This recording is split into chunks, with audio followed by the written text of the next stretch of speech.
Okay, class, so this is an ALEKS topic that's called calculating the solubility of an ionic compound when a common ion is present, and in this case that common ion is going to be from the sodium fluoride.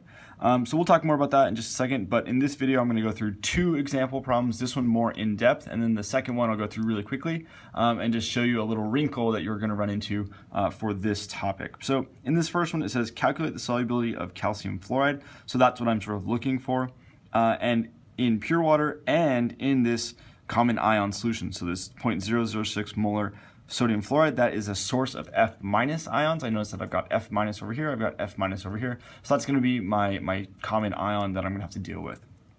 It also says that we're going to find the KSP data in the ALEKS data tab. So this is the data tab. If you click on that, then you will find this handy KSP chart.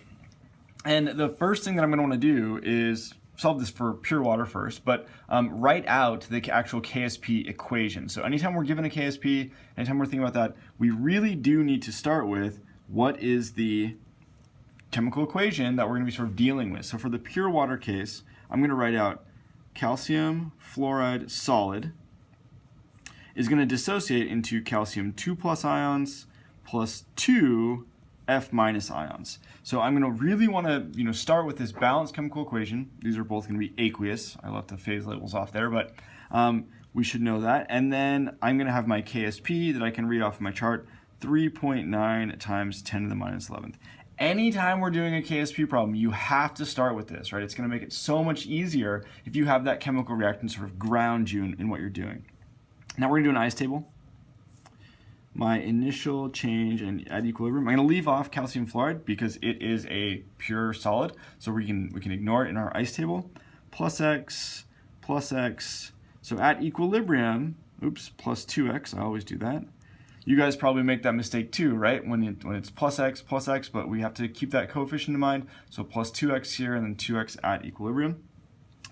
So easy to make that mistake, but make sure we can catch it, which is good. 3.9 times 10 to the minus 11th is going to equal x times 2x and then squared. Again, that squared is really easy to forget about. It's really easy to not write that in, so make sure we're consistent there. Now we're solving for x.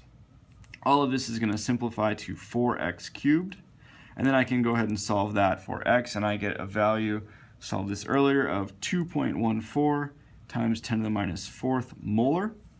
So what this represents the amount of really calcium 2+ ions, right? If we look at our ice table, what is that x value? Where does it fit in? That represents the moles per liter of calcium 2+ ions that are in my solution.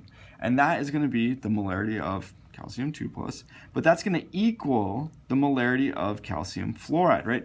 Where did this calcium 2+ come from? It came from this calcium fluoride dissociating. So if I want to know the solubility of this calcium fluoride, well, it's actually going to be the same number of moles per liter as this calcium 2+. It's not going to be exactly the same as the F minus because we've got 2x, right? For every one of these, we get 2 F minuses, but this is a 1-to-1 ratio here. So I can take this molarity, right, my moles per liter of calcium 2+, and sort of equate that to my molarity of my calcium fluoride. If I'm looking for the solubility of calcium fluoride, the last step would just be to convert this from molarity into grams per liter. So if I take 2.14 times 10 to the minus 4th molar, which is moles per liter, and I multiply that by the molar mass of calcium fluoride, which is 78.08 grams per mole, I'm going to get an answer of 1.7 times 10 to the minus 2 grams per liter. And that is my solubility of this calcium fluoride in pure water, right? So that's what I would plug in here, and that wants my answer in 2 sig figs, so that's what I've got here, 1.7 times 10 to the minus 2nd. So that's the first part. So for the second part, draw a little line here, get rid of this. We're going to be doing the same sort of thing, but in the NaF solution.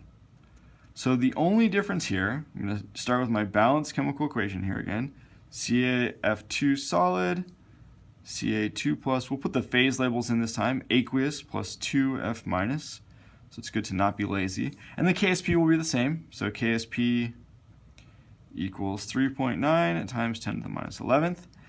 So now my initial, I'm going to do an ice table again, leave those off.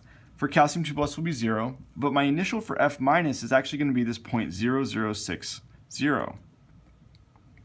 Now I know that there's a little confusion with the coefficient here. We'll multiply it by 2 or not or whatever. And in the next example, we'll talk a little bit more about that. But in this example, this is just saying what is the concentration of F minus. Yes, it says 2F minus there, but that's just indicating the stoichiometry of the reaction. We'll take that into account when we do the change line and sort of the squaring and all that sort of stuff.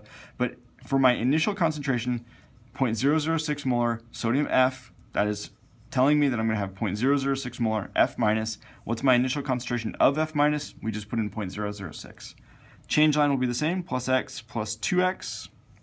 So at equilibrium, I would expect to have X Ca2 plus 0.0060 plus 2X for my F minus. I can plug this into my KSP expression, 3.9 times 10 to the minus 11th is going to equal X 0.0060 plus 2X. Do not forget the squared. I made an earlier version of this video where I forgot to do that. I swore a whole bunch of times, and then I remade the video. So that's what we're seeing here. So make sure you don't forget that. This plus 2x will be negligible. So this, we expect this x value to be very, very small as opposed to this 0.006. Now I can solve this for x. Don't forget to square this 0.006. Solving for x, you end up with a value of 1.08 times 10 to the minus 6th. And so now this is again my molarity of my calcium 2 plus. I can equate that to my molarity of calcium fluoride, and then this is going to be multiplied by 78.08, which is going to equal 8.5 times 10 to the minus 5th grams per liter. So this is just the molar mass right here, 78.08, and then this would be my solubility in the calcium and in the sodium fluoride solution.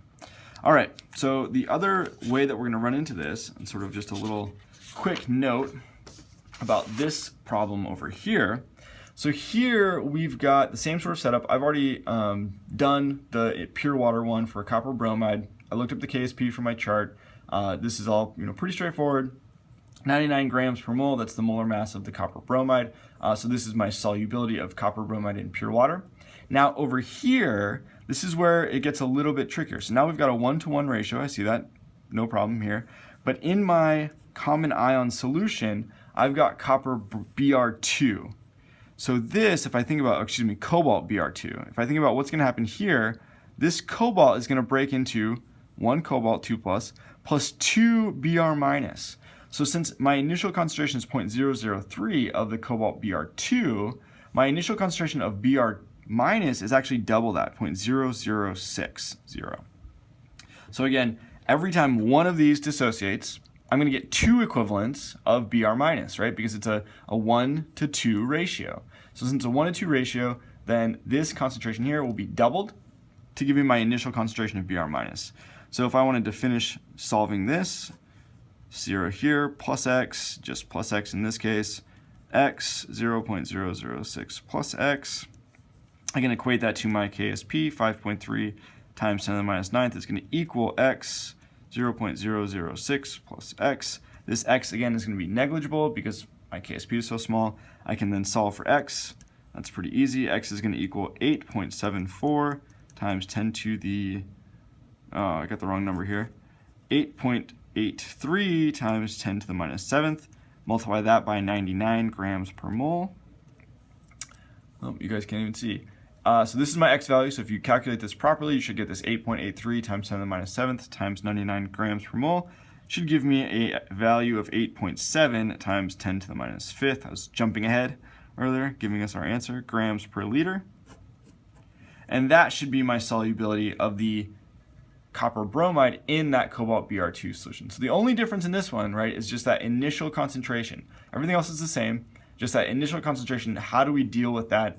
Because this is cobalt Br2, this is telling us that we're going to have twice as much Br minus. So a little wrinkle in this one, but hopefully that helps you out. Let's put that there so you can see everything you need to see. All right.